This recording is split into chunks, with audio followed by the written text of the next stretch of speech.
Good evening, good afternoon, ladies and gentlemen. Welcome back to another episode of Swamp Kings. We are live in the studio for the best day of the week. We have a lot to go over. But first order of business, let me introduce you who we got on the show today. Of course, standing at 5'9", 225, Mr. Swoulder, baby. Just reporting the news, having a good time. And, of course, one of our favorite guests, the superstar, Miss Allie Peak. How are we doing, Allie? Welcome to the show. I'm pretty good, but if I don't get sent one of those mugs, I'm going to be very sad. Dave, your move, bud. Awesome. I just report the news. I love it so much. Awesome right. Stuff. We'll go ahead and hook you up. Yeah, we'll make it happen. We'll get with Devil Dog. Happy to have all of you guys here on the best day of the week. It is Wednesday. We are 8 days away from college football. Unless you watched Swamp Kings last night, you got a lot of doses of it last night, which was exciting. So, of course, we have to talk about that. Allie's going to give us her take. Dave will as well. He finished it just before the show, thankfully. Then we'll talk a little bit. You had DJ Lagway on the show, Allie, and got a little juice from that. I want to get your thoughts and your take from it afterwards. And I think it was a great interview, and it's kind of interesting to see their perspective. Again, we talk about it, and I think DJ handled it perfectly, and we'll get into that. Somebody mentioned about Billy getting fired. I think Allie has a show after this, so she's going to go, but we're going to talk about that, talk about scrimmage notes, as well as the overrated hypeness for Auburn. We'll bring Steve on to talk about that. Some LSU drama has just happened over just a minute ago before the show. And then we'll do a little bit of breakdown for versus Gator versus Utah. So jam-packed show, boys and girls. Sit tight, relax, grab yourself some boozy, and let's dive into it. First order of business. Everybody's talking about it. The greatest sports doco in history. Swamp Kings. Give me a quick little synopsis, Allie, of your thoughts on it. Obviously, you're married to a superstar. Mr. Wilbur was all over the TV screen last night. So I'm 2 of 4 episodes in because kids and life. And so I've watched the 2 that kind of pertain to Florida wins in 2008. I didn't mean to spoil it, but I just wanted to let you know. I know, and I'll get there for sure. Wow. But you know what? I loved it so far.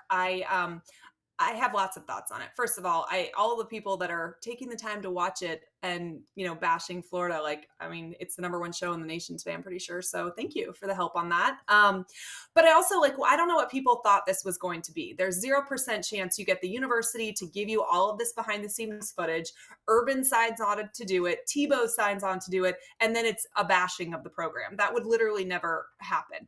And, for Netflix, it's a catch-22 completely. You either can have the real people who were involved and, maybe not dive into a little bit of the dirt, or you cannot have them involved at all. And then you can speculate on the dirt, which is literally just that then, speculation, because you'd have no one confirm or deny anything. So nobody would want to watch that. But I think it's awesome. And what an incredible recruiting tool. Those guys were built different. I don't know that Urban's methods work today because I kind of think kids are softer than they were then, but it was such a cool walk down memory lane. And I mean, so many of those moments are seared in my head. I helped Eric cover himself in war paint for the midnight lifts. We have our own pictures from that. They took that so seriously. St. Valentine's Day Massacre, which I don't think they're allowed to call it that anymore. I mean, those workouts, they lived for that stuff. They thought that was the most incredible. And it was Friday and Saturday nights at midnight, which how genius for Urban Meyer to do that during the off season so that his players couldn't be out at grog. I mean, they went the next night, but it was a really, really cool point in time in our lives, and it was neat to relive it. Dave? Yeah, man. When all that stuff was happening, I was still in my 20s. But yeah, Allie's a little bit right, man. You can't really get away with that stuff now. There's a transfer portal that they can just hop into if they don't like it. And back then, you really couldn't. And if you did, you had to wait a year to even play. So, yeah, man, I watched the whole rest of the thing today. A lot of takeaways from it. I mean, I like to see some of the behind-the-scenes stuff because we never really got to see that. We heard a lot about it, but we never got to see the actual visuals and how they were actually working out and pushing each other. And, you don't really get to see much of that kind of stuff. And it was really cool that they kind of remastered that stuff and had it in 4K, all that kind of stuff. And the pressure, I mean, it was so, there was so much pressure to succeed when Urban Meyer was there. And Urban Meyer goes into having to win right as he gets there because it's the University of Florida. You have to win as a head coach right as you get here, or else these people will shun you. They'll boo you in bars and restaurants. They don't want to Yeah. see you around when you're losing. And towards the end of it, you got to see really, you heard about Urban Meyer, leaving the team, but you never, you heard him say, well, people brought up heart issues, stress, all that, but you never really got to see behind the scenes why he did it and why that happened. And you get to kind of see that at the end and how much pressure that there was just on Tim Tebow, the players, and Urban, and how that pressure amounted up to where that SEC championship happened in 2009. And it kind of, I can't even really say it backfired on him, but in reality, if you put that kind of pressure on yourself, and it can kind of eat away at you, and it kind of ate away at that locker room towards the end of it. But now, you go to that 2008 season, that was the season to be a Florida Gator fan. Obviously, you had the 06 championship. The 08 championship was just, they were dominating just about every team that they played. Of course, they lost to Ole Miss, but the margin that they were winning by in point percentage is probably like 20, 30, but they probably win in their games at like 20 to 30 points. And you're blowing out Georgia, everything. They're ranked number 8, and you go to that Oklahoma game in the national championship, and it's just two good defenses and offenses playing against each other, and Florida pulls it off in the end. So, I liked everything that I saw from it. I thought it was really cool. I know Allie, she was a little bit more behind the scenes back then, of course, with her husband and all that. But for somebody like us, who never really got to see the sights and sounds of some of the stuff, it was pretty cool. Yeah, for me, I was 12 or 13 when that happened. So my very first Gator game was the Florida-Georgia game of the year of 2006. And so I ended up watching the championship game with the orange and blue beads that I had on from the Florida-Georgia game. So it was cool to go back and remember that. I was watching with my wife. She didn't really experience. She was in Chicago. So I get to relive it and tell her how it was for me and remembering certain things and certain players. And I was narrating some of it because I just remember certain things and about certain players at that time. So I know a lot of people are mad about it. I see people like Harlan here try to talk shit about it. It wasn't the peak or the slander of what they thought it was going to be. To be honest with you, my expectations were who knows what's going to happen. I had a feeling that it wouldn't be too bad because, like you said, Allie, I don't think all those guys sign up if it's going to be a slash fest. And they kind of hinted towards some of it. I feel like his story about the young man who he lit off the team because of his actions, who killed himself later on.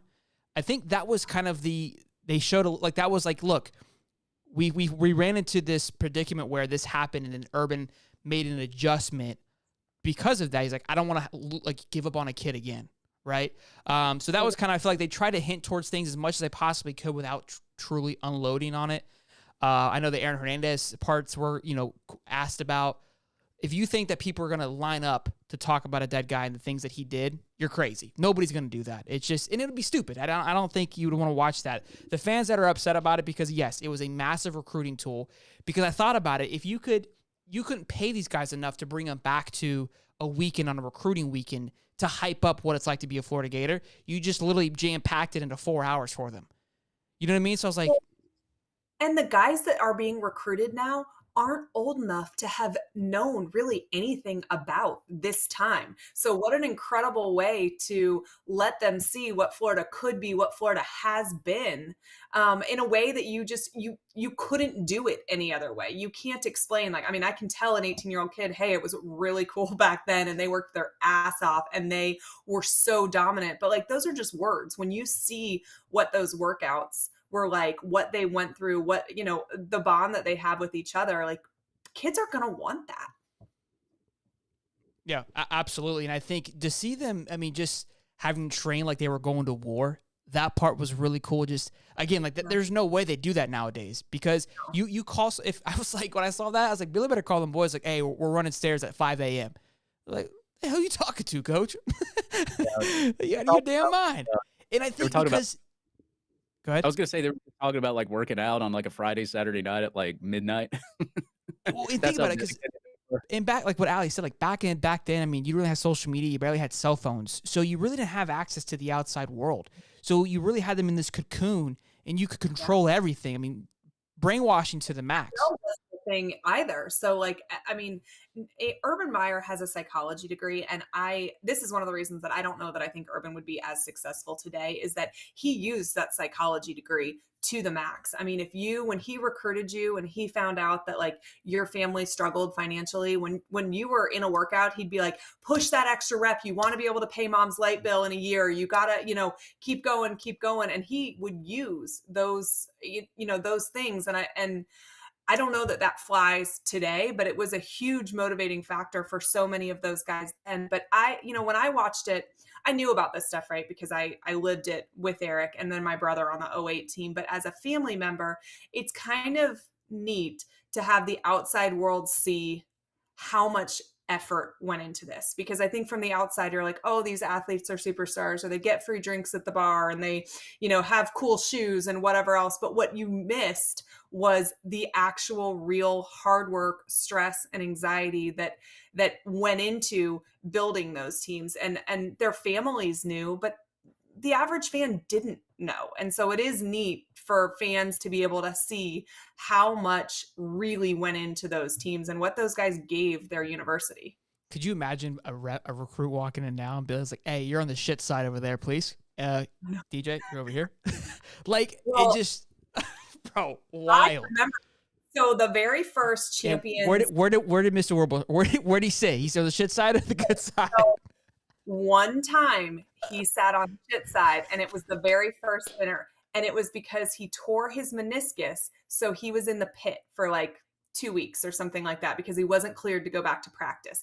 And the very first Champions Club dinner, you had to have checked all of these boxes. And one of them was fully participate in every single practice. Now, Eric was literally medically held out, but it didn't matter.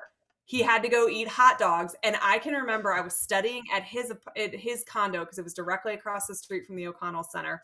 And I'm there studying, and he like walked in, went upstairs, slammed the bedroom door, locked it. I'm like knocking on the door, trying to figure out what in the world is going on. He was so pissed. I mean, so mad. And so it wasn't until like the next day that he kind of explained like what he was, but Eric was a perfectionist. And so he felt like he had done every single thing within his control. Sure. And then still didn't get the reward at the end. But in hindsight, now as an adult, what an incredible life lesson, right? Sometimes you can do all of the things within your control and it's still not enough, and that's life. That's kind of the way that it works. But for a 20-year-old kid, that was a really hard lesson. And for somebody who would never be late to a workout, prided himself on doing all the things, but it was the one injury that he had during college and he had to rehab it. And that's life. That happens sometimes. And I think he would tell you today he's better for it, but like seared in my memory because he was pissed. It's like the same thing with Ahmad Black. I'm pretty sure he tore his meniscus, and the next day everyone's like, "Yeah, I probably shouldn't have recruited that kid, bro." Yeah, like you couldn't you couldn't get away with that stuff anymore, man. And that's not like you should. To be fair, I think he changed the injury rule like the next time around, because I think he was probably like, never change Herb. Who was the O lineman, Allie? I asked Dave, the guy with the glasses. He kind of came on. I don't know if you've actually seen him yet. I haven't seen the second 2 episodes, but are you talking about Carl Johnson? I think so. I can't remember his name. He completely like flipped a 180. Like he was like regretting everything. He's like I was so mean. I would never treat that to my kids. I was like, this man full pussified on us. What happened? we lost a dog, boys. Like I thought he was about to just rat the whole team out. Like he was like, yeah, like they controlled everything. It was like whatever. I was like, this guy's about to spill the entire beans. He does not care. But it was crazy. And again, like I think that's the biggest thing from watching this, because the fans that are upset about how it didn't basically wreck some of these players, we forget. Yeah. And I think about it because I was a kid when I'm watching this, right? Or during this time. So they weren't kids to me. They were grown men killing. Sure. And even watching it, my buddy texted me. He's like, bro, no, recruits aren't this big. Like what? Like these are grown men playing football. He's like, Brandon Seiler was 25 years old. Let's not get it twisted. That was a grown man playing football. I'm like 16. So, but say that again. I said Brandon Seiler looked 25 at 16. That's what I'm saying. Unreal. They don't build them like they used to. But we forget because they're in such a big spotlight. They're on TV that they are just kids. And I think that was the other part of this story is they told the backstory of Brandon Seiler and his parents, what happened. Yeah. And Chris Rainey being bored in prison. I'm sure people know that. I didn't know that. In his upbringing, that was, in my opinion, a way to show, like, these kids are coming from absolutely nothing. So yeah, they went from zero to hero at 18 years old. They're going to do some dumb shit. And I'm not saying that it's okay. That's not what I'm saying here at all, because none of it's okay. But who knows what any of us would do? And we speak from our seat. We go, well, if I had that opportunity, I would never do that. Well, sweetheart, we were never born in a prison either, so you can't say from my seat. Also, we weren't under a magnifying glass too. I mean, there were sometimes it's a very normal college experience that gets totally blown up because of what it is. Like, I mean, if you get an underage drinking ticket, like, I mean, if we didn't, we're lucky, right? That we didn't have one before we were 21. Some of the stuff was either A, portrayed wrong, not in this film, but just in general when it actually happened, or B, maybe got blown out of proportion because of what it was. And some of it was bad, but they're just, that entire group of people, there's very few that were born into a very normal 2-parent home, middle class family that was there. I mean, I think about Jarvis Moss. Jarvis was Eric's roommate in college. At the time that he blocked that, he was sleeping on a twin size air mattress on the floor in the extra room in Eric's house. I mean, and Eric was paying for his food half the time. That was his reality. His mom was not in his life. His high school girlfriend's family moved to Florida, which is why he wanted to go to UF to begin with. Like, that girlfriend's family was basically his family. He had no role model growing up, no real family of his own, and no money at all, to speak of. And so, like, the context to these things happening matters. It just does. For sure. Dave? Yeah, just takeaways from it, man. Like it's literally, he literally ran it like a military in there. Like, it was just, it was insane, some of the things that I saw. And of course, like I said, you hear it, you don't see it. So it's nowadays, man, like recruiting and the way that the portal is and NIL, and you understand, like, some of these kids, like, that's what I like too, is like a lot of these kids don't come from like really wealthy areas. They come from, just the worst areas you could even imagine. And like, now they get to Florida, and obviously there was no NIL. There was nothing to help them. They had to play hard. They had to play hard to make it to the NFL to make some money. And of course, like, you see it now. Right? Like, it's why that worked, because if you took a team of guys that didn't need a way out of their circumstances, this wouldn't have happened. But I think too, this was a team, there's 2 different ways to motivate athletes. I mean, there's probably more than 2, but in general, you're either motivated by being told that you suck and you want to then prove that person wrong, or you're motivated by somebody being like, hey, you could be a superstar, you just need to change XYZ. Urban Meyer banked on everybody being motivated by, you are terrible until you prove otherwise. And honestly, most of those guys rose to the occasion. And if they didn't, they left, essentially. But I think now you know why he wasn't successful in an NFL locker room. Yeah, you can't do that in NFL at that point. You have zero credibility going into a situation like that. You got to go, don't you? I have to go. I actually have a couple more minutes because I don't have to join till 9:10. So we got all day then. Okay, I was stressing. I was like, damn, I just looked. Because I do want to ask you, because obviously you're married to a superstar who was the star of the show. Upset that he didn't get to talk much about his experience, because I feel like punters and kickers hear everything and will just tell you everything. I mean, I get Judd on the show, and the guy he just might be why Eric wasn't asked. I'm not sure. And that's the other thing too, is everyone was like, why are we talking about this player, that player?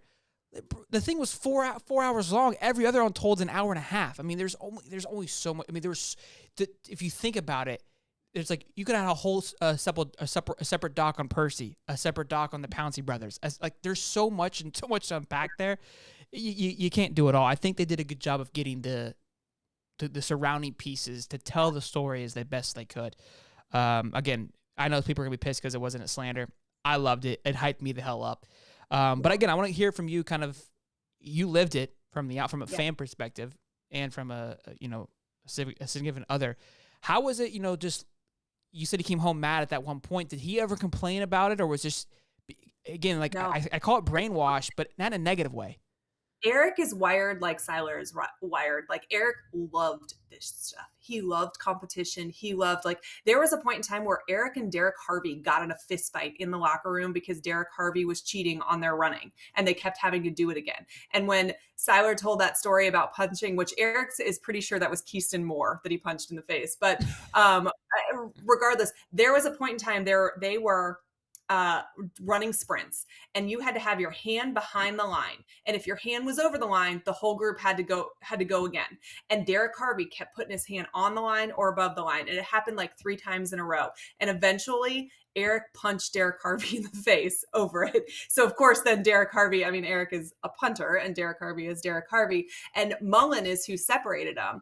And Mullen went to bat for Eric because Mullen was in Eric's group, and the coaches used to do these workouts with the players, which I wish they would have shown that. But Mullen was in that group running with them. And wow. Mullen saved Derek from getting in trouble, and Derek Harvey is who got in trouble because he had actually like witnessed it. But I mean, think about the, I don't know, psychology that has to be at play for you to have your starting punter think it might be a good idea to punch a D end in the face because they're not doing what they're supposed to be doing. And that's literally like how Meyer got this team wired, which is wild to look back and think about. But, Eric loved that. But then I looked 2 years later to my brother.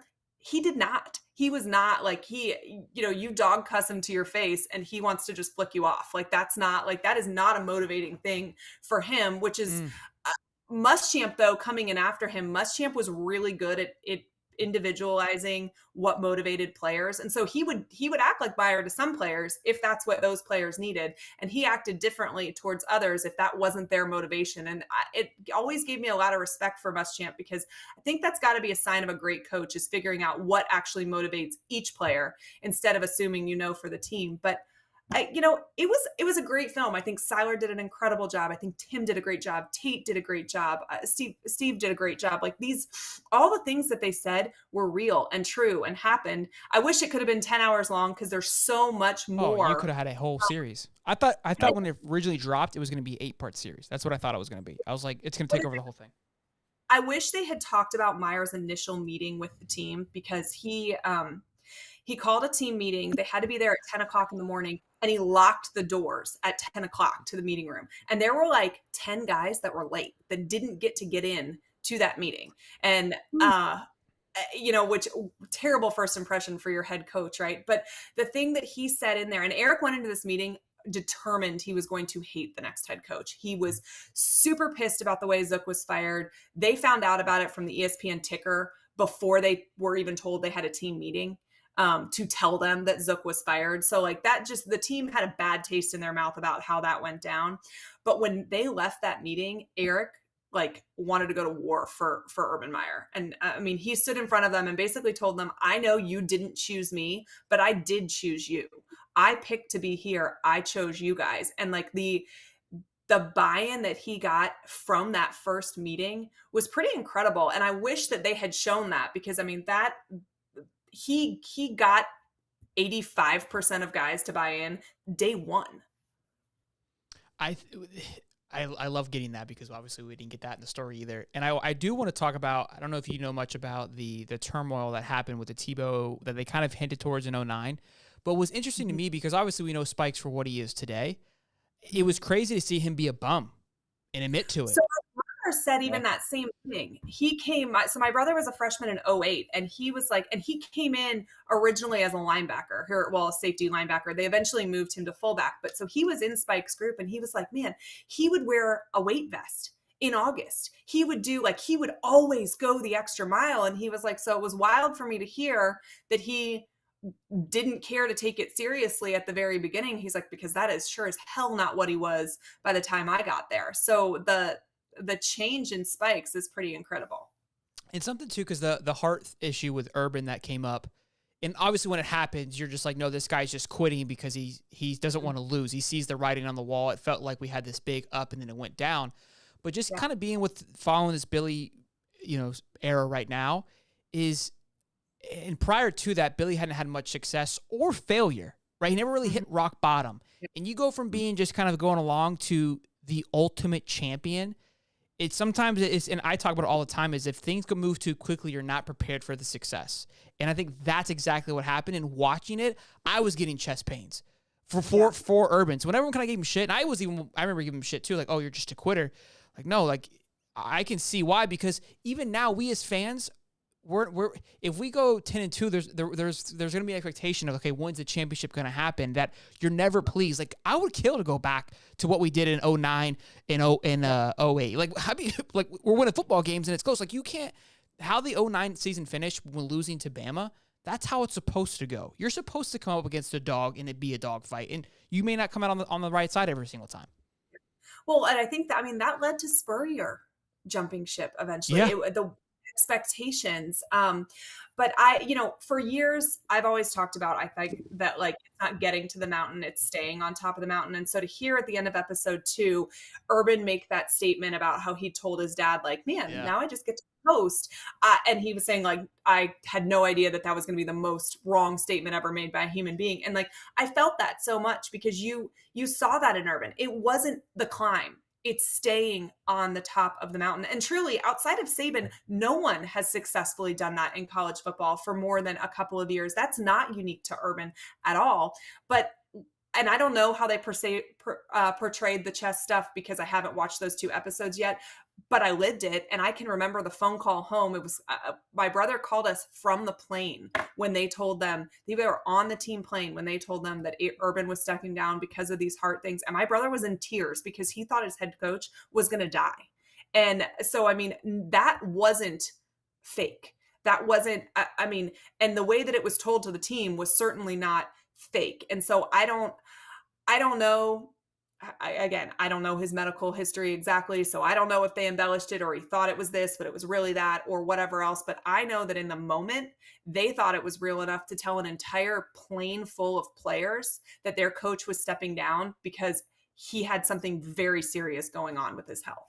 I think it was, again, watching it and just, we're in it now. I mean, just being, I'm not even a coach. We just talk about it and the stress that I feel. I feel like us talk about whether we say the wrong thing, like people are gonna make pissed because they're not happy with the opinion. I mean, it's ruthless. It's absolutely ruthless. And I actually, when I was talking to Judd, we went golf like 2 weeks ago because again I was young when this happened. I go, what's that? I love Judd. Judd's a man. I'm trying to have him on next week to kick us off. But I go, Judd, why did Spurrier step down? Because he's super close with Spurrier, and he's like, he talked to his wife and he was like, the expectations just got out of hand. It's like, we would go beat Kentucky by 14 and the newspaper would come out like, why not? They limped by Kentucky. And it was like, it got exhausting. Nothing was good enough anymore. And they were hoping they would go to South Carolina and kind of did what they did at Florida in the early 90s. But obviously it was too late at that point. FireDanMullen.com was bought during the 96 championship season. And it was because of the way the offense looked. I mean, think about that season resulted in a national championship, but that domain was being bought because fans were not happy with what Florida's offense looked like that year. That's just so wild. That'll tell you what the expectation level is. Yeah, and what's funny about it, another takeaway I got from it is you see the way that Urban Meyer acts towards like some of the players. He has a winning, mentality. Billy Napier, in a way, sort of has that mentality. Granted, it's not Urban Meyer's way of doing it. He's not going to make people puke and all over the place and say the certain things that he did. But, like, you see a little bit of Urban in Billy Napier a little bit. And I think that's what intrigues me more about Billy Napier as the person, as the recruiter. I mean, with the number 3 recruiting class, you know things are on the up. You hope things are going to be on the way up. But, like, at the same time, like, he's really starting to turn the corner around. I mean, like, you wouldn't have seen that in Jim McElwain. You wouldn't have seen that in Dan Mullen. You might have seen a little bit of that in Will Muschamp, but it's the details. It's the not taking time truly to celebrate one win before you've moved on to the next, because the next is right there. There are similarities to them for sure. And I think that, if Napier wants to last long term, he's got to be more like a duck, right? It's got to roll off your back a little bit more than it did for Meyer. I mean, there were a point in time where Meyer ripped an entire room of former players at a former player event and told them that if they had anything to say about the program that wasn't positive, to keep it to themselves, to never say it publicly, don't say it to each other, don't say it to him, that you were supporting or you were out. And I mean, and that's him unraveling a little bit, him just taking it so seriously, internalizing all of it. And I mean, we saw what happened eventually. So I saw somebody posted about or Billy kind of being like Urban, and Nick Del Toro kind of shut it down really quickly. But I think what we're saying is it's the vibe, right? It feels like it. And again, how things are turning over. And I think, look, watching that docu too, because I always remember Urban being more of a character, but it felt like the guys around him, like Dan Mullen was a character in the film, getting hyped up. Reminded me of kind of what Austin Armstrong's going to be, right? Urban was never really the fire guy, which I thought he was, but he wasn't. He had the right tools in the place to be the fire guy, and Urban kind of came in and settled things down and was the dad when it needed to be. It's the take that I got from watching the doc. I wish Charlie Strong had gotten more play. Maybe he does in the second too, but Charlie Strong was really a lot of time the communicator between Meyer and the player. And part of that is because Charlie Strong related more to them. But I think sometimes Urban would come in and light the fire, and Charlie Strong would come in and kind of put it out a little bit. And I mean, there wasn't a whole lot of Urban screaming in there, but I don't know that Urban's a screamer so much as he's some really biting things. And I think Mullen said like that bores into your head. That is accurate. It is that psychology degree that was always being put to use. But I think Strong would come behind and be like, okay, so this is what he really meant. Let's do it, this way. So I wish Strong, and I think Strong leaving contributes to that downfall at the end as well, because you no longer have that player liaison kind of. So, wish he'd gotten his due because he was good.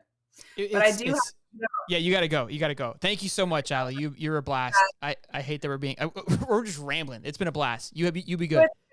Good. Thank you, Allie. Have fun. Allie. Talk to you later. Bye-bye. All right. What was really funny is the fact that we saw an energized Dan Mullen that actually wanted to win. Because that was fun to watch. Boys and girls, we got Steve bringing to the show. That was fun, man. It was. Sorry. You gotta turn me on. She was rolling. Yeah, I think. Well, bro. again, she lived it. So I think we it was like an extra insight. It was Inside 2.0. It's Steve told me before the show started. It's his favorite sports documentary he's ever watched in his entire life. He's probably gonna go home and watch it again.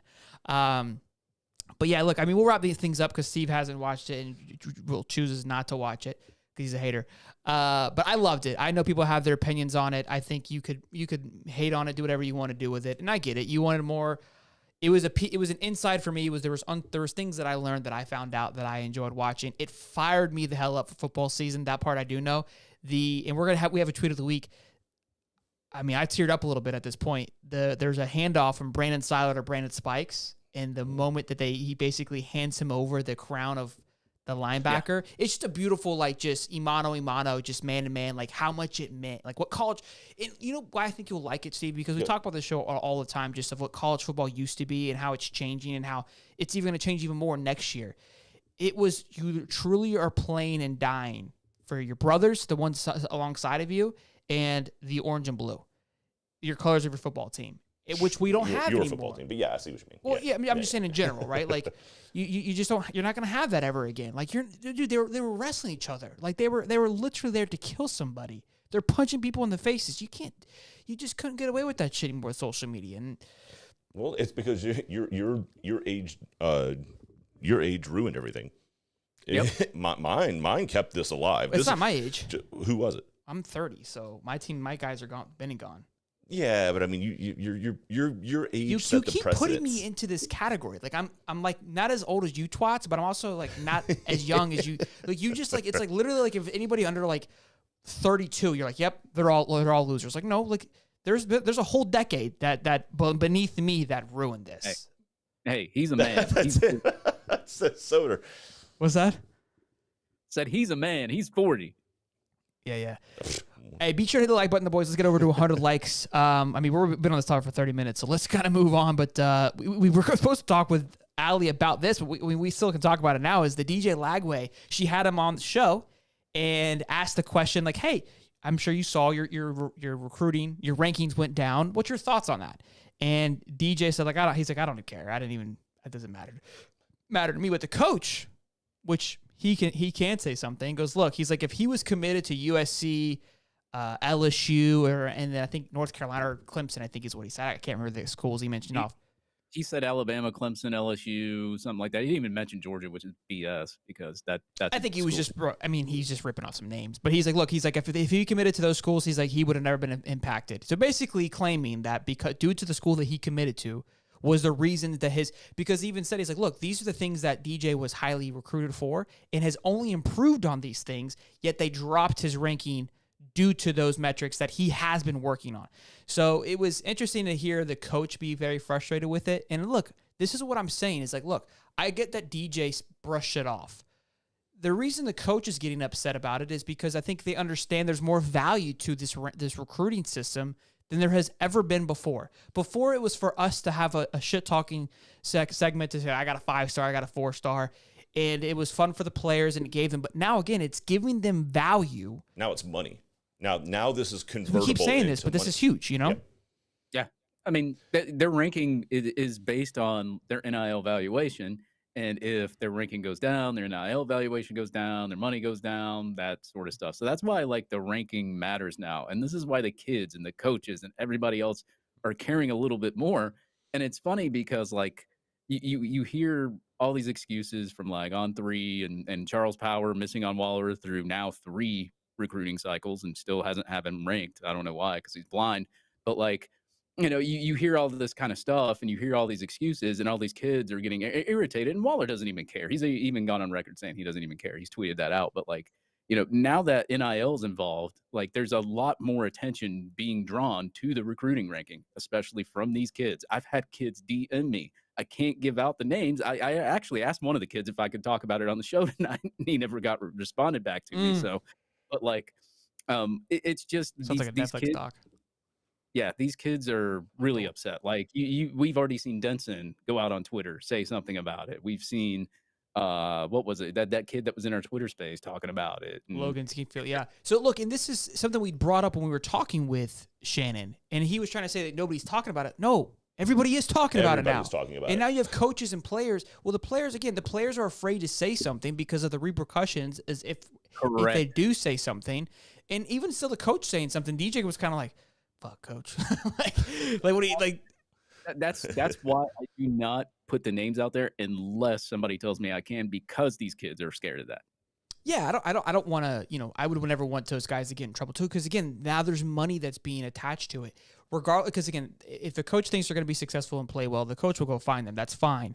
But you're taking money out of these kids' pockets now, and that's just the world we live in. But hold on. But are they at the end of the day? If Florida values a kid enough to recruit him at the DJ Lagway, let's just throw that name out there, right? Do you really think that the NIL for Florida is going to pay him less because his ranking went down? So maybe not a DJ nationally? Lagway, but somebody like on the lower end of the spectrum, it's like, hey, like this is your worth. And eventually the others, now some school may still pay more, but you may be going to a lesser quality of school because of it. Yeah, I get what you're saying. But then it's free market, right? It's at that point, if the coach goes to your NIL and says, this guy, I don't care what, they don't really care what On3 has to say about these kids. Sure. They really don't. Sure. The NIL, but what you're missing, it's not even necessarily the school paying them. It's more of brand deals. So if their value is based on their popularity. So if they go into college, the NIL, yes, a separate thing. The school's still going to pay them whatever they want. Right. But the brands that they're able to attach to, it's like, hey, you're only a 4-star. Like they 100% are going to look at brand deals are going to look at what their following is, and it's stated in the NIL. That's how brands look at them, is how much of a following they have. If they have 5 stars, their value automatically goes up on Twitter, Instagram, etc. More people are likely to follow them because of the hype that is being promoted by recruiting sites, which then in turn turns into more deals. So it's not even the schools that we're talking about, because schools aren't supposed to pay to play, Steve. You know that. It's the brand deals that are being associated, which is what the NIL is actually for. Well, I don't know. Allie said when she was on here that during the time that the swamp thing happened, Swamp Kings, they were getting free shoes and free drinks, because I keep seeing FSU's name pop up. Oh yeah, FSU's name keeps popping up here because of some crab legs. So I didn't hear anything about her saying free shoes. I just want to point that out. When did she say about free shoes? She was free like, shoes university? no, that's the moniker. No, she didn't say that. Yeah. Just because you wrote it on your little iPad doesn't mean she said it. I want the time slot. Don't be bashing Allie like that. That's I'm not at all. I'm not at all. She's gone, and now you want to speak up? I wasn't even on. What the hell you want me to say? But look, I love that Allie asked the question, and I love that the coach spoke about it. I wish we could have had her on, but we were just rolling with Swamp Kings. Yeah, you guys were rolling. I love that. Yeah. I mean, if you look at the internet, man, if you're ranked in the 300s or 400s, you're not going to have that much of a following as somebody with like a top 100 or a 5-star right beside their name. I mean, like that's just obvious, and that's why like a lot of these kids at the same time, like Shelton was saying, these marketing deals, all this other kind of stuff from all these other companies. That's why these kids are starting to care more about their ranking and feel sometimes that it is unjust. If there's no football being played, them going down like 50 spots. Like, why are we ranking kids when no camps or no footballs being played? It makes no sense. Like, well, height and weight, clearly. Height and weight. Yeah, and their house life. Oh, that's right. Oh, yeah, there's that third component. Could you imagine what Brandon subjective. Seiler and Chris Rainey were coming out of high school? Oh yeah, they had to be 0 stars based on just that one component alone. That's a good one. We should quote that. What's that? We should. Can you talk into the microphone, please? It's right here in front of my head. Turn it up. Listen, didn't in the documentary they say they came from like bad neighborhoods and stuff like that? All of them. That would make their NIL just go down, just the ranking go down, right? Oh yeah, there's 0 stars. Yeah, Chris Rainey was born in prison. He had no father. I mean, his father was in prison the entire time, and that was another cool thing too. They talked about Urban basically, like in a way, adopted Chris Rainey. Like he came out and hung out with him and fathered him because he never had one. Real quick super chat from Chris Sorley says, Shelton Dave, did you guys read the articles put out by Neil talk about the demise of the Mullen era? Seemed like Mullen's assistant tried recruiting the Meyer era.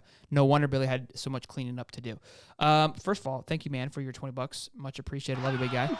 I read the first part 1, and it was very interesting that I kind of was like skimming through it. I was on the toilet, not shower thoughts, and it maybe was talking about some players. They were Mullen era basically was smearing guys for leaving, and yes, it was very Urban-esque. Where they felt, again, and we talked about when Mullen came in, it was like, this is the University of Florida. You should be thankful to play here. Very Urban-esque, like where when they were at that time, you can imagine they were dominating. They probably didn't have to do much for recruiting. It was just like, you want to come play with us and win a natty? No? All right, cool. See you later. Next. And I think that was kind of the mentality that Mullen tried to incorporate and create this saga of we are the Swamp Kings, but we were no longer the Swamp Kings. And so I think that's kind of the point of even speaking to Billy, right? What he has to fix, because we brought in a bunch of guys that there wasn't a team morale. He was again trying to create the same thing, but not with the same basis. And Allie speaking to Urban being, having the psychology major, I'm sure played a big role in that. And I think it was one of those things where Urban saw how the blueprint looked, but didn't understand how it worked, and try to just basically copy and click paste. And it's like, you're missing all the nuts and bolts. You can see it, you just can't execute it, and it's a matter of whether or not you can actually build the machine that's on the blueprint for you. I don't know about all of that though. I mean, because like you go back to like the Terry and Arnold incident where he wanted to come to Florida and Mullen didn't even send him a letter of intent. And like he wanted to come to Florida, never did anything wrong. Like, why didn't you send him a letter of intent? Who's like this? I don't get Terry and Arnold. He's at Alabama now. He's like a top 50 safety, I believe. And like he was wanting to commit to Florida, and Dan Mullen didn't send him a letter of intent on national, or it was like early signing day, national signing day. Yeah, so that's what I'm saying. Like he felt like you should just want to come here. I shouldn't have to go after you, kind of thing, right? Well, he was wanting to come here. No, I know, but Mullen didn't pursue it.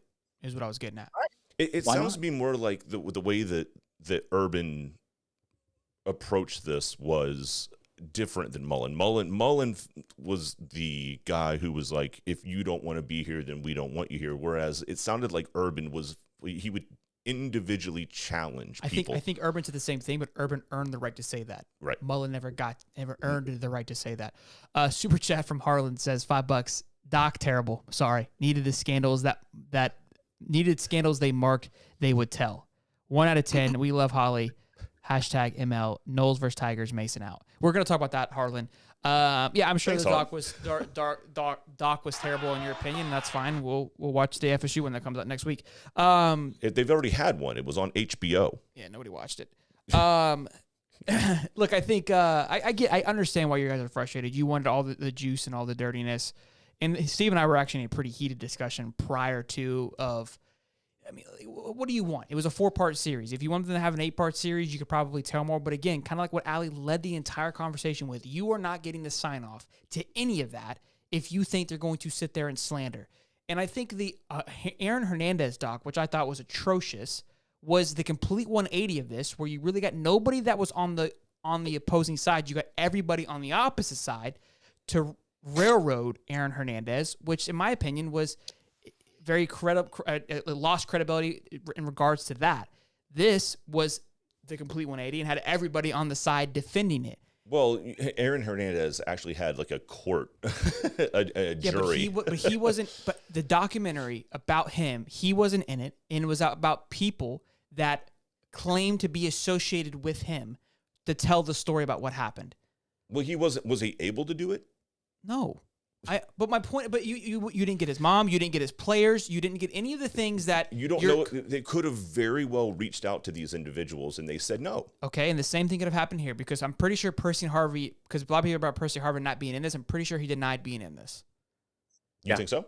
I'm like 98% sure he denied being in it. And I think like early on when they were talking about who was going to be in it, Percy denied being involved with this. Well, the same thing with the Aaron Hernandez thing. Then they probably reached out to people and said, "Hey, this is what we're doing," and they didn't get I agree. Participation from the other side. I completely agree. That's my point, though, is that you're never going to get somebody to tell you the full entire thing because who's going to sit there and bash themselves? You got to understand too. All these people, the Pouncey brothers, Tebow, Spikes, Major Wright, everybody who's in it has a life to go afterwards. They're not going to just sit there and give you a title to talk about and basically bash them now because they've been bashed this entire time by everybody else. So you think they're going to sit down for 4 hours and be like, yeah, let me go give you some more juice so you can shit on me for the next 3 more years while I'm trying to build a brand. At the same time, they can only put on so many people. They can't have the whole team on there. The documentary would be like 300 hours long. That's true, too. It's just, look, I mean, it is what it is. You're not going to please everybody. Florida fans were happy. I think people who didn't understand what happened at that time will appreciate it. And the rest of you guys that wanted a slander doc, F off. Sorry. The Devil Dog says, free shoes and drinks give crab legs stolen $2. That's my point. We're talking about crab legs. But you missed a super chat earlier from Devil Dog that said he was going to make Allie a coffee cup. But he is going to make her. Yep. Okay, I saw that. I'll tell her. I'm sorry. I'm sorry. Sorry, Devil Dog. Oh, boy. Percy and Jeff Demps would have exposed shit. And look, maybe those guys had less to lose. I also think it showed like kind of those guys are bought in a brotherhood, like they're not going to roast one another. It was sad to watch the downfall. And I do remember, because Percy Harvin was my favorite player, of him not getting the love and appreciation because it was the Tebow show. And I remember being a fan kind of annoyed by the end of it. It's like, dude, like there's more, how many other players were a part of this thing that were a phenomenal player? And nothing against Tebow. And look, it's not Tebow's fault. He didn't want it either. It was just the world we live in. Good stuff, boys. Let's get over 100 likes before we close her down. We got a lot to go over. Let's talk about this really quick. Billy's being fired by game 11. Apparently, Stephen Mandel, I think is his name. I don't know who this guy is, but he claimed in one. I think he worked for the Athletic, that Florida's going to go 3-9, and that the boosters are going to rally together, put $32 million in the pot, and buy out Billy Napier to say see you later. Yep. This is where it's the person that won the Mega Millions in Jacksonville. He's going to put him out. Look, as much as I know Steve and Harlan and the boys will be excited to hear this and be like, yep, he's gone. He's going to go 3-9. They suck. I genuinely believe that is just complete asinine to think that would happen. If you have a top 3 recruiting class, you understand the process of what's happening. Again, you just watched the Urban Meyer era. That is unrealistic if you think that's going to happen ever again. Yeah, that's not going to happen. I've heard like Barstool employees say that. I've heard people writing articles that say that. And guess what? All of those people are stupid and don't know football. There you go. But I mean, look, and the crazy thing is, when I see those things, is obviously they have a name. They work for the Athletic, and the more I read these things, like it's almost better to be wrong in this field than it is to be right. Because if you're right, nobody cares. If you're wrong and outlandish, everybody's clicking. Oh yeah, all you got to have is a hot take now. So do you think he's fired after the end of the year? No. Oh yeah, totally, man. Yeah, just Throw him to I the mean, wolves, man. because look at Norvell, right? Like, I mean, obviously, you guys last year you were teetering and tottering, but that was what, year 4? It was. Well, technically 3. I don't think anybody counts the COVID year. Like, I mean, okay. If it's okay. So the one thing I will say for Norvell is, typically as a first year head coach, That was his first year. Yeah. So you usually get that big recruiting push. You get that momentum as that was being tough. the new guy. So he got a way out. Yeah. Because I'm sure they definitely gave him the benefit of a doubt because you're playing behind the 8 ball. So either way, but the third year, you guys, Florida State fans, are starting to get a little frustrated. You have a good year last year. You're supposed to win the whole thing this year. It takes time. And look, I'm going to take a jab here because that's just what I do. But it's being an honest jab. You're in the ACC. I think we can all agree it's not the same level of talent or team-wise. Just the quality of team from top to bottom isn't near the same. Sure. Do your top guys can compete? Sure. But top to bottom, it's just not the same. And it's taken Norvell this 3 to 4 years to get up to the Clemson level in a much easier division. You got to be patient to think that they're going to can this man after a year, after a complete turnaround already, just off the field. Off the field. Right. And look, and that's the other thing, right? I mean, it's not just about what's happening on the field. Obviously, you need wins in order to keep your job as a football coach. Sure. But you've also, look, culture matters. And these are the things that we talk about but don't see. How are these kids doing in school? How many of them are getting in trouble? There's more things, right? That just winning football is what you're saying. Right. And you can typically put those things together in whether or not a coach has the right formula for success. And I'll be honest, like Willie Taggart, not the right formula for success. You could see that from the beginning if you were an FSU fan. And I think what you're seeing How long was he there? 3 years. Okay. Yeah. And I think what I think you're three is a sweet spot because you can at least see if the direction. It's your people, right? It's your guys, it's your coaches, it's your recruits. You've had a couple recruiting cycles, and you didn't have recruit. I mean, you had everything was off the rails, right? Like there wasn't any point of the pressure points that were moving in the right direction. Mm-hmm. How you go from we're the highest rating recruiting class in the past decade, and you mean to tell me that if he goes 3-9, which is asinine, I believe. I mean, you can count 3 wins on there, and then everything. I mean, it's going to be a battle. Don't get it twisted. Obviously, I'm a Disney Gator, so I'm extremely optimistic in it. But to just write them off, and we'll get into that a little bit later on, is asinine. And if it does 3-9, look, it's going to be people are going to be pissed. This is what's going to happen. Three wins is tough. 3 wins will be a difficult conversation to have. Sure, like that's bad. I could agree, but I could agree with but that. seven's okay. That's not even yeah, question. You're good. Oh yeah, what you got speaking of that, I remember y'all mentioned the COVID year. That's the year that like Florida State magically got COVID 1 hour before they played Clemson, before they got blown out. I remember that. See, we were doing well. You know what I mean? Like things were going. We're having a great time. We didn't get blown out. As a matter of fact, we didn't play the game. Dave, read the room, Dave. we didn't play the game. Read the room, Dave. No, I don't. I just report the news. I don't read rooms. What if there's news in rooms? I might, maybe. Just, oh boy. If there's some news in rooms. No, like the whoever says Billy Napier is going to get fired in year 2 is just, like you said, looking for clicks. And then next year we'll go on, is Billy Napier going to get fired in year 3? Is he going to get fired in year 4? It's just going to keep going on. Like, I mean, Jimbo Fisher's still at Texas A&M. Let me just tell you that way. Oh, that's a phenomenal point. So we'll see. I loved the article that came out. I figured we had to talk about it. But let's go on. Big time stuff with the odds versus Florida versus Utah, which leads us into our sponsors for the evening, MyBookie. We're back at it, boys. Football season is back, and so is winning season at MyBookie. NFL, college football, and a brand new cash out system gives you options to bet and win all season long. First 2 legs you parlay hit, cash out early, and use the funds on another bet, or let it ride for the chance at a bigger payday. Use early cash outs as a tool to stay in control of action at MyBookie. To get started, go to mybookie.ag now and register for an account free. When you're ready to make your first deposit, just use the promo code HIGHTOP to grab a welcome bonus on the house. That's promo code HIGHTOP to claim your deposit bonus, and for a limited time, a free chip to use in the MyBookie casino. You can bet anything, anytime, anywhere, only with MyBookie. Now, just to kind of roll into that, boys and I got together for the big card of UFC this weekend, strung a little parlay together, smashed it, crushed the card, and then bet on a knockout by Sugar O'Malley and slammed that home as well. And yes, there is a new cash out system that you can, if things start to get heated, you can pull out early if you're not feeling it. But, we ride at dawn here, boys. Been doing that every day. So, guys, go use the code HIGHTOP at MyBookie to start betting with us. We're going to have a segment weekly where we're going to be degenerates and bet on games, get Steve back in the action. I don't think it's going to be on Wednesday. We got to move it to a different day because it's got to be just fully committed to just us being degenerates, but we'll figure that out. I think it's pretty awesome. You can just pull out at any time. Pretty cool. This isn't a Manscaped ad. This is MyBookie, Dave. We need, if we had Blue Chew it and do it Blue Chew, that would be perfectly. Coitus interruptus. Now, what is interesting, the reason I use the parlay, the correlation here, is because the Gators were 10-point underdogs against Utah, I don't know, a month ago. And now the spread is 4.5. Oof. 4.5.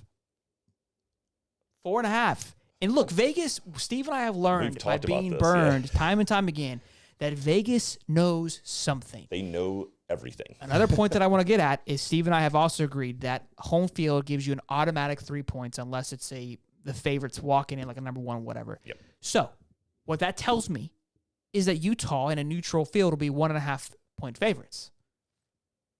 Which is trending downward. Downward. Not going the way that Utah would want things to go. And something tells me that there may be a quarterback with an injury coming back from an injury who might not be healthy. Because Vegas doesn't miss. Look, they didn't start an entire industry around gambling by not knowing what the hell they're doing. True. They have a whole city built around gambling. The whole damn city. They're doing pretty good out there in Vegas. And so this leads us into our Gator vs. Utah review, which we've been hinting towards. And I want you guys to know this, okay? I did my due diligence. Allie checked in late here and was a good sport. I had a Utah panel lined up from January. From January, we've been talking back and forth. One of our fans, Brendan, has been talking to them, watching them, and basically promoting us, and we've been in cahoots. They were the ones who blocked me at the end of the last year, and we smoothed everything over. They then, I said, hey, you guys are good for Wednesday, and they're like, sorry, we can't make it. Not, hey, let's reschedule, nothing, we can't make it. Now, I had been talking a lot of shit on Twitter up to this point, but that shouldn't steer you away. The other guy who started all this shit, who's tweeting all these stats and shit, I asked him, you want to run your shit? Let's go. I asked him 2 days ago. Did you say it just like that? What? Do you want to run your shit? Let's go. It's so many ways. Okay. And he says he has hand, foot, and mouth. I'm just saying, bro. What's up, bro? I gave these guys an opportunity. Now, I will be on the Wild Utes podcast on Monday, and they were running their mouths a little bit, so I'll be on theirs, but nobody wanted to come on ours for some reason, and I don't know why. Because the door was open. I'm allowing the Utes to. It's going to come around time for you to be on that show, and they're going to be like, "Yeah, never mind." We're good. No, he doubled down on the tweet, so it's public knowledge. It's not just in the DMs. You just tell him you have hand mouth. Yeah. No, I'm going on that show. I'm going on that show. Hand, foot, and mouth isn't even a thing. What do we have? Scurvy now? Yeah. What are we talking about? He said he got it from his kids. I believe him, but I was like, we're not kissing, bro. I'm not asking you to hang out with me. Yeah, you know what I mean? I don't know. I never heard anybody that got the Black Plague from an internet podcast, from 900 miles away. But whatever, if that's the case, that's the case. I'm supposed to be on a Twitter space, hopefully Monday, with a Utah guy doing Utah UF. So. He'll probably bail. Just forewarning you. Just history repeats itself. He's got knee, foot, and head disease. Make up 3 random body parts, put those together, and that's why he won't make it. We've already had somebody comment below on our YouTube channel saying that they're going to take us to Sac Lake City. I like that. That was a good play on words. I'll take that. Yeah. I'll allow it. So considering they had 0 sacks last year, but they're going to take us to Sac Lake City. I mean, look, I like the energy. Let's talk about this matchup, though, Dave. Let's get some stats in there. Let's talk about what to expect, what we're looking for, and who's going to play a quarterback. I mean, we got 2 more predictions. I think it's going to be Bryson Barnes. I really do. I mean, Cam Rising, I mean, like, are you going to really throw an unhealthy, well, I guess you could say healthy sort of because he can stand and he can throw a football, but are you going to throw a 70, 50, 60, 80% Cam Rising out there and somebody that can't step into his throws, can't run the football?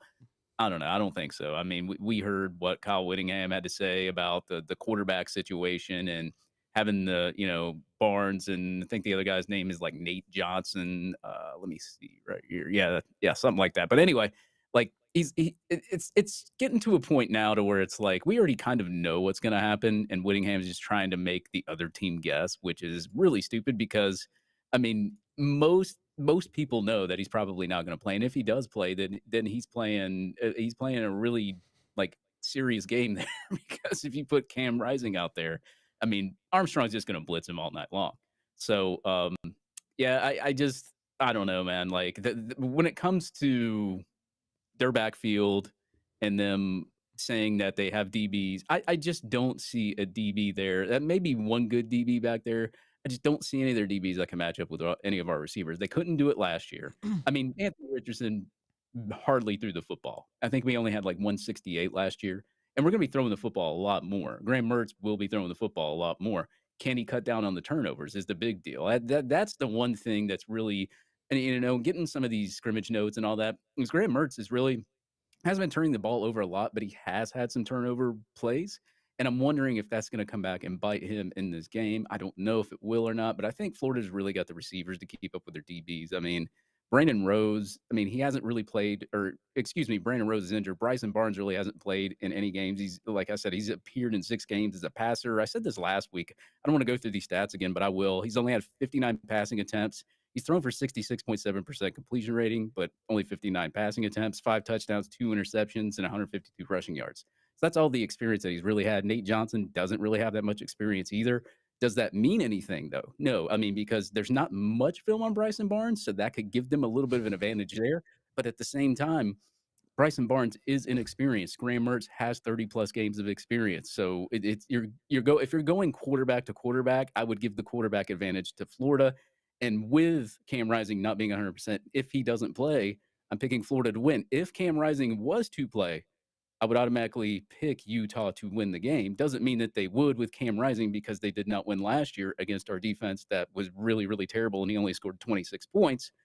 But I would still pick Utah to win the game just based on the fact that Cam Rising would be healthy, but he's not. So I have to go with Florida. Go kick rocks, Dave. Look, I watched the game last year. I went back and rewatched Florida versus Utah because it's not going to be the same thing, but I need something. Because all we're doing right now is we're just shit talking one another. We're just talking about what we hear from the noise from practice and what we think is going to happen in our assumptions. So the best thing I have is to go back and look because everyone's saying, hey, you had Anthony. You're not going to have Anthony this year. And you're right. Anthony was a phenomenal attribute last year. I think just his presence definitely had an impact on the game because you weren't quite sure what to expect.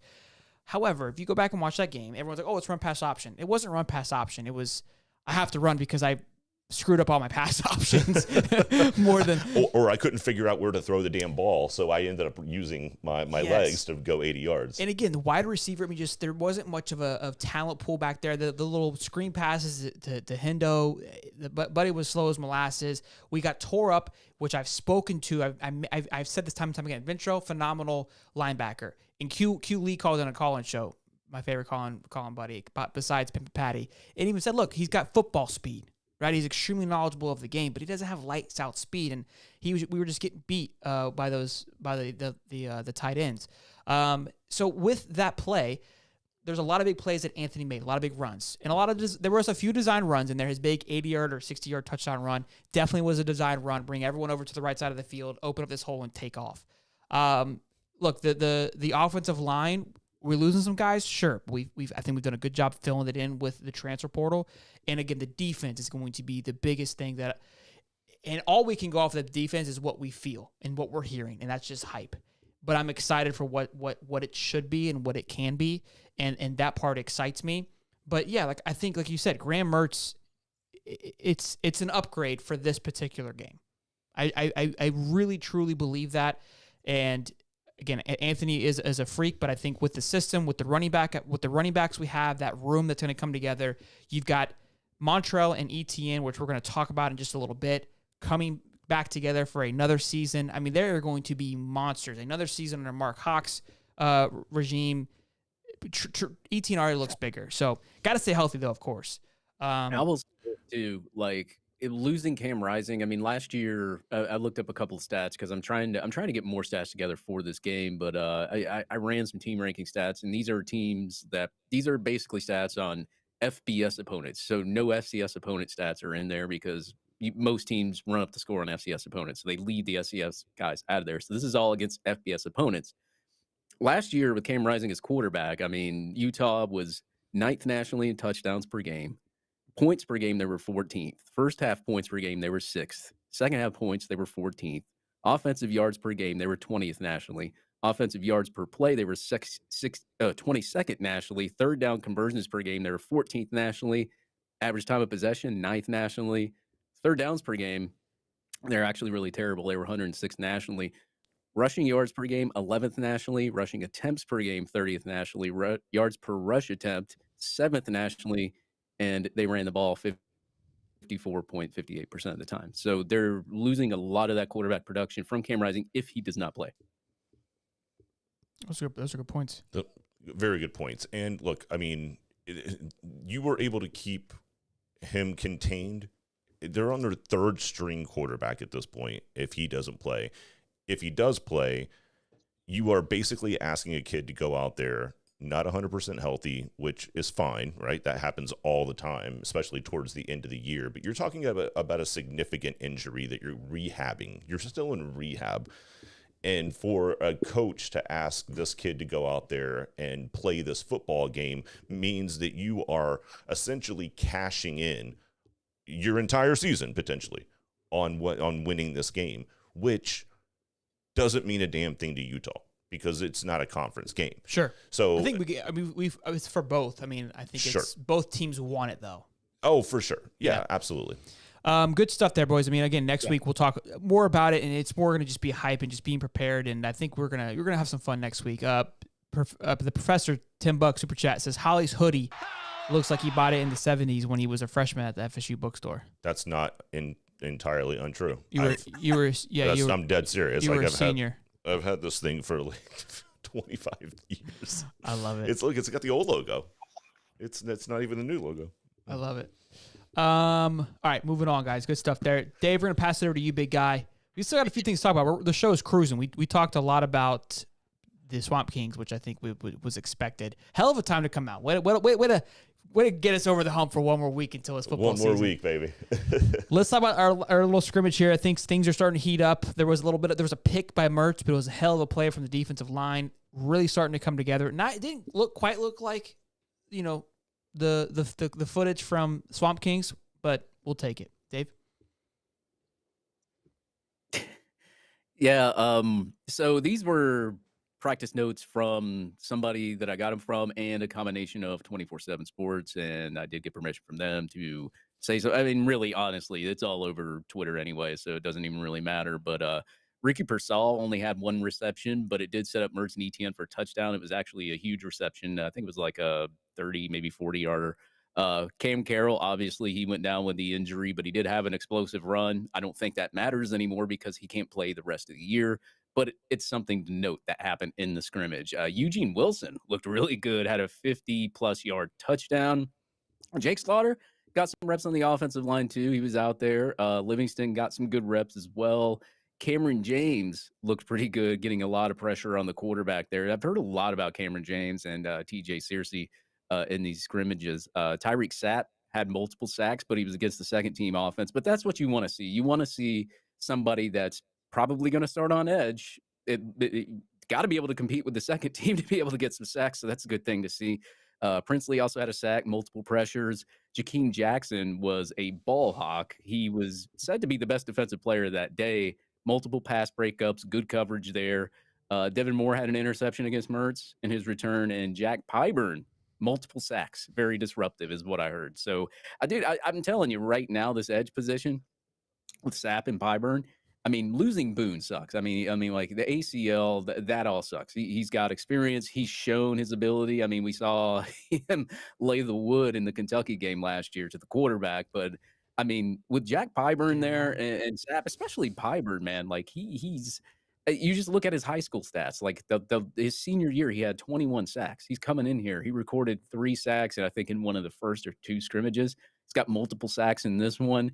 And just when he's been on the field, he's been very disruptive. And I'm really, really excited for Jack Pyburn when he gets his turn to get on the football field. Yeah, look, I mean, we know my feelings about Pyburn. So the team's in an exciting place. They're in a good place, and I think we didn't mention it earlier, but they headed up there Wednesday or today, right? They're there. They left for Utah today, right? Yeah. I was told they were going to leave on Wednesday. So yeah, best day of the week. I mean, again, you mean to tell me that they're not flying to Utah or not watching the show? Watching this. I mean, come on. What else would they be doing? I mean, we had like 100 people come in just a second ago, and like I think that's the 100 people that are on the plane. Yeah, it's all Wi-Fi spotted. It's Wi-Fi spotted. The team. Yeah. But yeah, I think I love that. I love that they're getting there to get adjusted to one, not only just the altitude, but the time switch and all that, and just hopefully get into a rhythm. I think being the first game of the week and on a Thursday is an advantage. I talked a little bit about that on Sunday, because having a Thursday game can definitely throw off the sync of things. Now let me. Now I will say altitude when it comes to cardiovascular, yes, it can mess with you, breathing wise, all that other kind of stuff. I saw an idiot on Twitter say that, oh, Mertz is going to struggle because of the altitude. It doesn't affect a quarterback throwing a football. It's not gravity; it's altitude. So, Dave is also reports news and is a part-time scientist. It would need be. So you're welcome for that. A couple super chats here. One from Taylor Peterson says, Utah is the where's my hug at kind of team. I mean, take it easy. I like my hugs too. Dom says, Holly, have you heard of lotion? Forehead need help. It doesn't stop. It doesn't stop. I'm surprised nobody said, hey, David, have you heard of Rogaine? Forehead needs help. But damn it. So Sorley says the team hasn't left yet. I need you to lock it in. And yes, Devil Dog, somebody bought 3 cups of coffee today of High Top Sports coffee. So go check out the link link, boys. Go get yourself some. I don't think I put it in. I put it in there, but go get yourself some High Top coffee. I've been sucking it down this entire show, so I'm fired up right now. So go. I was told they're gonna say, so whatever. I got everyone on Shane Matthews' pod saying High Top said this Wednesday. That's what Dave told me. I asked Shane Matthews to be on the show, so if they're quoting the show, at least come on the show, Shane. You know what I mean? The last time we had Shane on the show, he put his phone down. Yeah, and we were in his pocket. It was just, it was like facing the ceiling, and it was just the fan. We were trying to have a conversation with him, and it was just the fan spinning. He needs to come on the show. We need to have him on before the season starts to get his take on everything. Harlan says altitude affects baseballs, Dave. Just saying.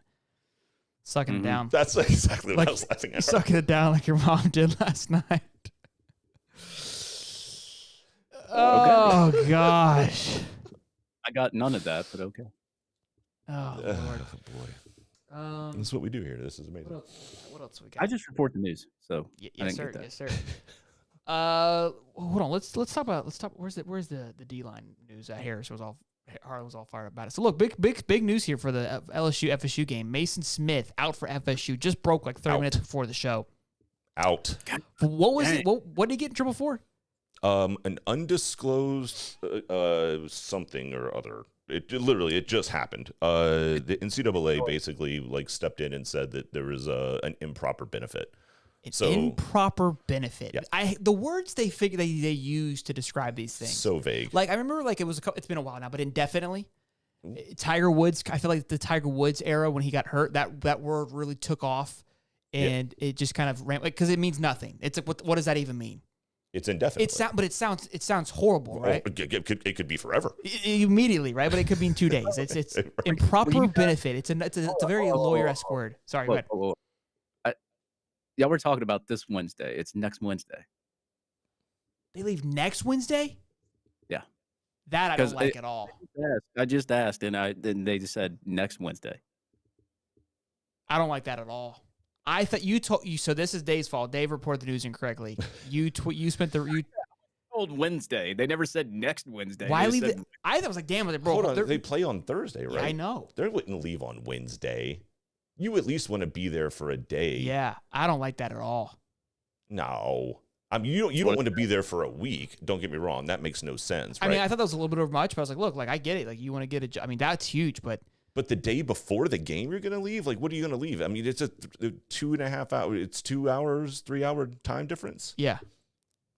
I don't know. I wouldn't. Yeah. You want to be there for at least a day just to get your sleep schedule right. Yeah. I mean, you're showing up and you're going to be through. Bad move, Bill. I can't. Well, oof.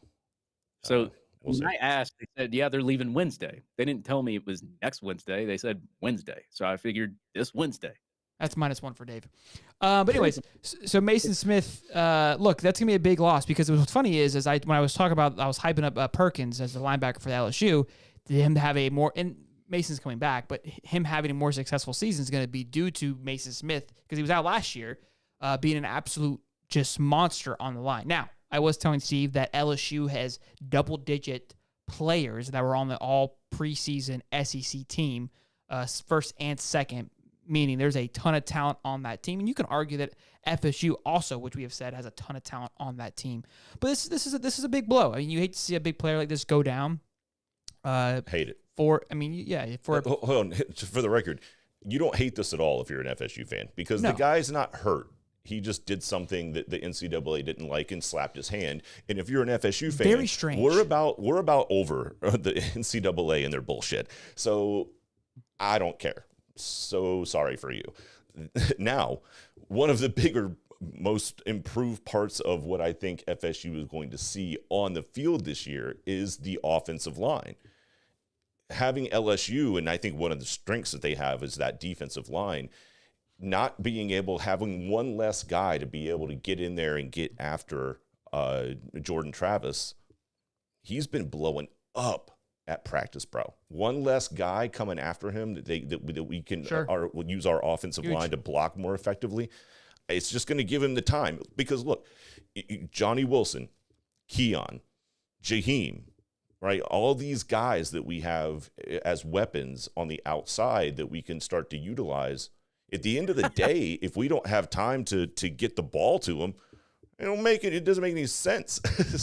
so the fact that they're losing a guy that could have a huge impact on whether or not, or how quickly, at least for that point, Jordan Travis has to get the ball out of his hand to those playmakers is a huge loss for LSU. And I'm not saying that it's gonna have a but it adds up. It adds up. And what I hate, there's 19 articles about this happening, but there's no context to it at all. It just, they're all saying the same thing.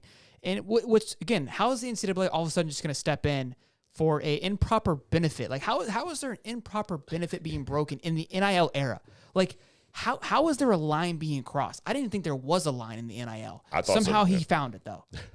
Like, you have to believe this is going to be appealed, right? If you ask, what's his name, Matt B. Stupid, if you ask him, Alabama's been just handing out FSU. Dodge Chargers for 15 years. FSU, they're the ones cheating. Oh, okay. Sorry. But yeah, so I mean, I wonder if Les will, or I keep saying Les, if Brian Kelly will push back on this, unless it's too late, unless it's the verdict's already, the hammer's already been slung. $20 from Harlan says, just for having this breaking news, here you go. Hammer FSU and Moneyline boys, shoving down their throat with no Mason, no homo. Pause. Altitude also affects golf balls, by the way. # we love Sheldon. Thanks, Harlan. I mean, it does. To be fair, it does. The ball flies further over there out in the west coast. So you think a golf ball will fly further, but a football won't have any effect? I mean, that's going to be beneficial to Mertz, who won't those at 40 yards anyways. I mean, golf ball's a little bit lighter than a football. It's a little bit lighter. Just a touch. Just a smidge. It's gravity. Gravity. Oh, by the way, thank you, Dom says I'm the new CNN. So fake news. Perfect. I love it. Thank you, Don. I love it here. Great. Thank you, Harlan, for the breaking news. Next up is I got a bone to pick because the hype behind Auburn has got me going through an absolute. I got into a pissing contest with some guy who made a list, and I felt bad, but I was just in one of those moods, and he was in the way, and I just went off on him. He had like Auburn ranked 7th. To be fair, he even says like, bro, it was like I made him first. I was like, he had him in front of Vanderbilt, Florida, of course, Mississippi State, and like 2 other teams. South Carolina. He had him in front of South Carolina. Ooh, And I'm like, bro, where is the hype coming from Auburn? There's nobody can give me a straight answer. The only thing that he gave me, and I gave him kudos for, which I still think was bullshit, was their transfer portal. He's like, they're haul in the transfer portal. So they finished 5th in the transfer portal. You know what's finished 5th the year before that in the transfer portal? Texas. Texas also had a generational quarterback at the helm and a top 10 draft pick as a running back. Auburn has none of that. They have a brand new head coach, right? A quarterback that's transferring in that has the exact same stats as Graham Mertz and also play the exact same division as Graham Mertz, yet they're going to finish better than the Florida Gators, which is telling me, because everybody is feeling this way, and you can't tell me that the haul in the transfer portal is going to make this team flip upside down. Those guys left those teams for a reason, 1. 2, you were basically selling that Billy Napier sucks that bad. That's how much the disrespect is for Billy Napier, because that's the only thing that you have is the Hugh Freeze is a phenomenal head coach and is already coaching the SEC and is going to come in and just turn this bad boy around because of his strippers and drugs. Which everybody has. Because what else is it?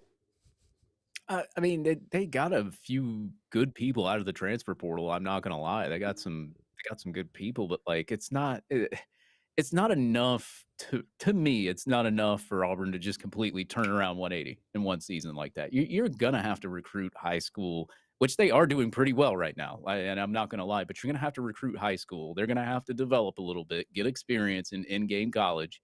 And these transfers, like you can't rely on the transfer portal. It's also because they took 20 people out of the transfer portal, so their transfer portal ranking is going to be a little bit higher than most people, obviously. Okay. But let's see, like Ole Miss took, or USC took 15 and they're ranked above them.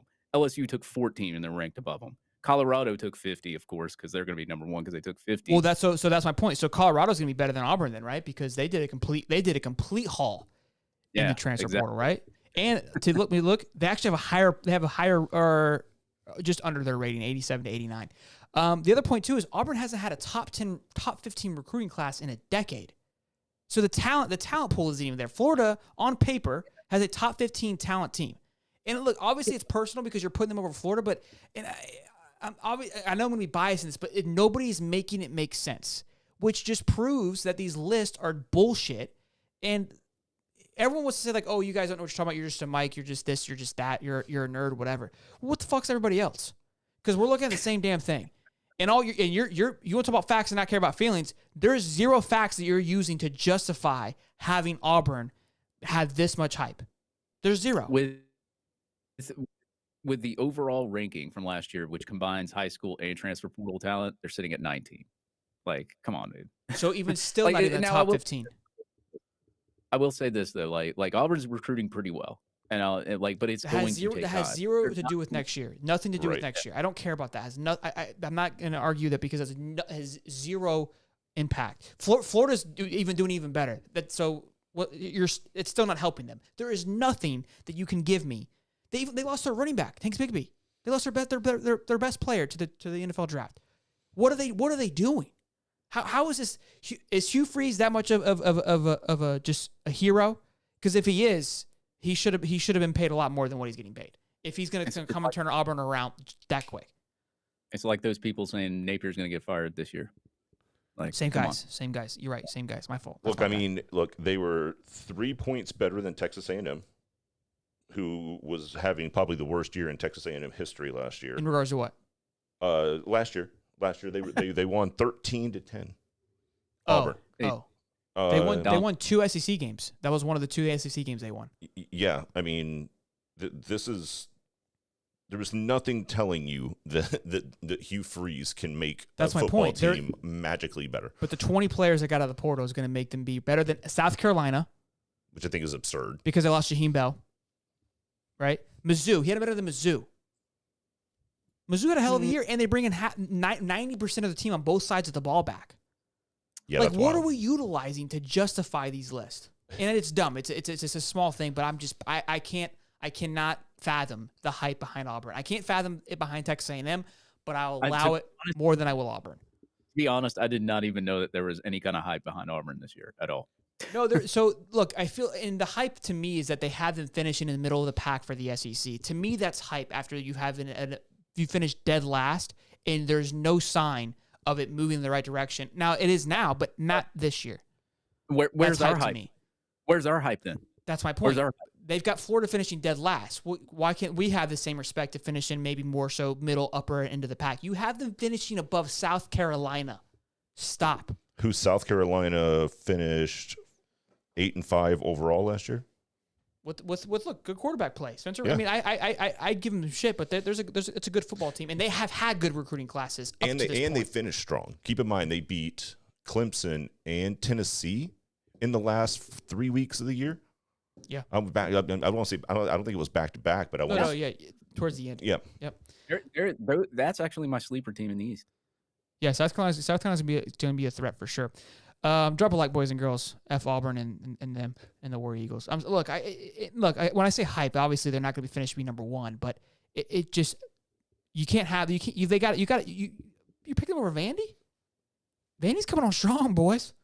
They were also 2-6 last year. Okay, maybe not so much. Well, 5-7. Hold on, they had the same overall record. That's what I'm saying. And you got them finishing 7 spots ahead of them. Just disrespectful. Dude, Dom's cracking me up with these comments.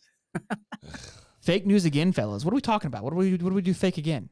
Taylor Peterson says Birmingham, Alabama Gator here. That being said, in my opinion, the Auburn family is more annoying than most dogs I've encountered over 29 years. Love the show. Go Gators from hostile enemy territory. Enemy. Go Gators, Taylor. And yeah, I've heard Auburn fan base can be kind of wild for sure. Q Lee. They'll put Jacksonville Bulls over us right now. That's true, Q. That's true, Q. You know what I'm excited for, boys? The thing that's keeping me through these next 2 weeks is when Florida claps that ass against Utah, is Q calling in with his Florida Gator sweater. His like turtle. He has like a scarf. He's a Florida Gator like hand knitted scarf. So he called him before, no shirt, just Florida Gator hand knitted scarf, and that's honestly what's been getting me through these last few weeks here. You know you'll see it. Oh yeah, he's been holding out on me because he wants to see a big dub, and I appreciate that. Holly works for On 3, 100%. He works for On 3. 100%, bro. I'm Newberg's secretary. I love it. Newberg liked the tweet, so he might be watching today. By the way, did Newberg bump one of our guys? Because he said he was like gonna like bump him down. Bump up and down. I haven't checked yet. I gotta go check. He's probably not allowed to touch rankings. Dave, I'm not sure if you're aware of this, but Newberg has no influence on rankings at all when it comes to recruits. This has been very, very, very clearly. You guys being sarcastic? Yes. I can tell. All right, boys and girls. Last segment of the evening. We got over 200 strong in here. Drop a like. Show some love. We need to get to 16,000 subs. We got to get like basically 220 more by Thursday. We have to get there. Oh, we're getting there, baby. We got to. Tweets of the week. I will be. Look, guys, Dave's slacking. He's not doing his best work here lately. I had to go pull my own out because Dave's just really dropping the ball here. I figured we could just keep slandering him on national television. He'd lock it in, but I don't know. You know, it's called High Tops Tweets of the Week, not Dave. No, Dave, this is your segment. You texted me and said, "Hey, I have this great idea," and I gave you. This is your baby, Dave. This is your baby. Does this say David Soderquist in the bottom left or high top? Dave, this is your baby. I'll fucking change it to when we go to this page. It'll say Dave Sports Tweets of the Week if you want. If we're gonna play that game. This is amazing. This is your look. Own your shit. I'll pull up the DMs. You said, hey, I have this idea. Go, love it. Let's roll with it. You got this. You're the Twitter guru. That is you live on Twitter. You're on Twitter constantly. You gotta have a better encyclopedia of tweets. Do I participate in your segments? Then you can participate in mine. Golly, now you're throwing haymakers. This is different because you are the Twitter king. You are the expert here. This is your field. Mm-hmm. Well, this is your field too. This is not my field. Oh. It could be anybody's field. Don't quit passing the buck. This is you. I've seen you get a little bit saucy on Twitter. I mean, you don't pull my tweets are phenomenal. You could have used a slew of mine against the Utah fan base. We didn't use any. I could literally just post all of Blue and Orange Gators tweets and we're good. We honestly, that's the fact we don't have more of his. What's upsets me because I feel like you could just literally just blindfold and just point and you'll find a good one. Okay, Civil War. All right, sign up, people. Sorry, guys. All right, and unpause. from Trust the Process, not even a great Twitter name. I mean, if you got these, it's just awful. If Netflix does an Ohio State version of Swamp Kings, will they include Urban's time in the bar sticking his finger up sorority girl's butt? What's That's my guy Bruce, man. Come on, you can't be making fun of Bruce. I'm not making fun of Bruce. There's a brutal tweet. I just feel like finger banging butts is just a weird way to go. It feels so. To be fair, because Dave was lackluster on the tweets, I went and did get it. I did go get a tweet. So you're criticizing me. I did go get a tweet because of the lacklusterness. Florida Gator says Brandon Seiler to Brandon Spikes, and it's Mufasa passing over the Pride Lands to Simba. And that's exactly how it felt when you were watching it. Like, it was just such an emotional moment. I was like, this is a great treat. Because who else tweeted? Wasn't it our boy Ben Chase who tweeted out? Didn't he tweet? He tweeted out another Simba pick that went viral, right? Yeah. See? I mean, hell of a pick. Whoever picked this tweet, hell of a job. It comes full circle, you know? Would that make Alabama scar? See? Good tweet. Good tweet. Holly just sitting back watching mom and dad fight. Somebody passed the meatloaf. This is amazing. Steve's like, it's usually me getting slandered. Right. This is refreshing. You definitely wouldn't make a Florida State score. Oh my gosh. All right, next I got to zoom this in. So this guy, Jack McGuire is usually pretty good. He got a little rowdy about the Florida doc. His Florida doc is a flop. I turned it off after 2 episodes, which I'm going to call him out, it'll never really blow up. But he says I stopped watching after 2 episodes, yet he criticizes all the things that the show missed. Meaning you just went and read what other people said about it and then just copied it. And you claim journalism, but you quit watching it after 2 episodes. So how can you have a true opinion? I digress. Said made Urban Meyer seem like this upstanding human being. Look, at that time, during that era, he probably wasn't that bad of a guy. But through time and winning, shit probably went. At that time, the guy was from Utah. He was from Ohio. He went to he coached at Utah. He coached at Utah. Bowling Green. But he coached at Utah prior to that season. Who gives a shit? It doesn't That's what I'm talking about. So you go to Utah for 1 minute, then and all of a sudden you're like, says this was a horrible documentary. This had nothing to do with the polarizing nature of the team, the partying, the drugs, the crimes, which all of that was documented, by the way. And then, of course, our boy comes in. The media saves the day. The blue-orange Gator. The media and bitter rivals tuned in hoping to watch a glorified crime documentary, and all they saw was 4 hours of us dominating college football and nonstop Gator propaganda. I love it. So when we started talking about this at the beginning on the precast before we got on here, you said, did you watch it? And I said, no. Why would I watch something like that? But you read about it. I didn't read a damn thing. That's a bullshit lie. You told me, you said, I read highlights about it. I read like 2 things. Enough. It was enough. You can't get away from it. It was enough. This isn't about you. But the media has clearly, and Harlan watched. It's enough for me. It's like the ultimate troll job, man. You hype a documentary to make it look like it's going to look bad on us, and then everybody watches it from opposing fan bases, and it's everything that's good that happened, and now they're all pissed off. Who's the nerd from Stadium and Gale? Not Silk, obviously, and not Del Toro's the other guy. I'm kidding. He's not a nerd. That was a pun. Anybody who gets the joke. It's Silk, Nick, and Dan. So Dan was going in, bro. I was liking some of his tweets. I don't think he got enough credit, but he was roasting cats because people were like, "This isn't what was described," and he copied and pasted the link to the description of the Netflix series, and it's like basically it says this. It shows the story of how the Gators dominated. Basically, what the entire doco was about. It was well done. He handled himself pretty well. Last one, I think. Oh no, that's last week because that's all Dave did. Anyways, that's bullshit. I gave you more than that. The one you sent me was we already used it last week. Yeah, you spell check. Oh gosh, pass the meatloaf again. We are just in fuego. I mean, look, I'm ready to see toe hit leather because this little high top family is about to just go in on each other. I'll take that on the chin, like Steve's mom did last night. However, by you getting defensive and taking personal shots tells me that I'm correct, and you are acknowledging that your Twitter game has been weak lately. So it's a win-win. I'll take it on the chin in stride. like Steve's mom did last night, and we'll keep moving. Y'all are fighting, not me. Why in the hell am I in this? I'm not gonna talk about Dave's mom like that. She's not gonna give a shit. Well, mine won't either. Oh, jeez. She's been called it probably her name in the book. She does not gonna care. I promise you, mine will care less. I hope you guys don't like tag Dan and me calling him a nerd. Like, it was a joke. Everyone's like, "Oh, the nerd from Stadium Miguel." Like it's a good joke if you get it. Okay. Let's see. Look, once we get Cam Newton watched the doc and liked it. All right, good stuff. He made a couple cameos in there. What else is he gonna do? He doesn't have a job. I'm surprised they didn't ask him to be in it. He wouldn't do anything. Well, I mean, because. So, Cam, can you tell us about your time at Florida? Well, you see. That's true. They knocked on the door. I opened the window, and I threw it. So, look, I think real quick, we'll kind of wrap up the Swamp Kings thing because obviously it's the hottest thing right now. How far did he throw it? The rivals wanted, again, to be more of a slander piece.